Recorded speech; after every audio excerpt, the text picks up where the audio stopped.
ঢাকাই সিনেমার সুপারস্টার শাকিব খানের বিপরীতে এবার দেখা যাবে ওপার বাংলার জনপ্রিয় অভিনেত্রী মধুমিতা সরকারকে। বোঝনা সে বোঝনা খ্যাত পাখি ওরফে মধুমিতা এবার পা রাখতে যাচ্ছেন ঢালিউডের রূপালী জগতে। সম্প্রতি খবরটি প্রকাশ্যে আসতেই এপার ওপার দুই বাংলার মিডিয়া জগতে শুরু হয়েছে জোর আলোচনা। প্রশ্ন উঠেছে, এত নায়িকা থাকতে মধুমিতাকেই কেন বেছে নিলেন শাকিব খান?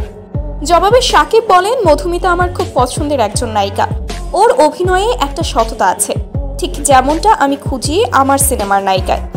শাকিব খানের নায়িকা হয়ে এর আগেও সুপারহিট হয়েছেন ওপার বাংলার মিমি চক্রবর্তী ও ইথিকা পাল, এমনকি শুভশ্রী গাঙ্গুলিও। প্রত্যেকেই শাকিবের সঙ্গে কাজ করে বাংলাদেশের দর্শকদের কাছে দারুণ জনপ্রিয়তা পেয়েছেন। এবার সেই তালিকায় যুক্ত হতে চলেছেন মধুমিতা সরকার। এই সিনেমা শুধু ঢালিউড পাড়া নয়, বরং দুই বাংলার দর্শকদের জন্য হতে পারে এক বড় উপহার। সিনেমার নাম এখনো প্রকাশ না পেলেও জানা গেছে এটি হতে যাচ্ছে একটি আধুনিক রোমান্টিক থ্রিলার। শুটিং হবে বাংলাদেশের পাশাপাশি কলকাতার বিভিন্ন লোকেশনে।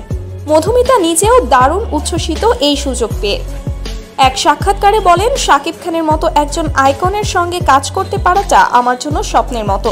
আমি জানি এই সিনেমা আমার ক্যারিয়ারে নতুন এক অধ্যায় লিখবে।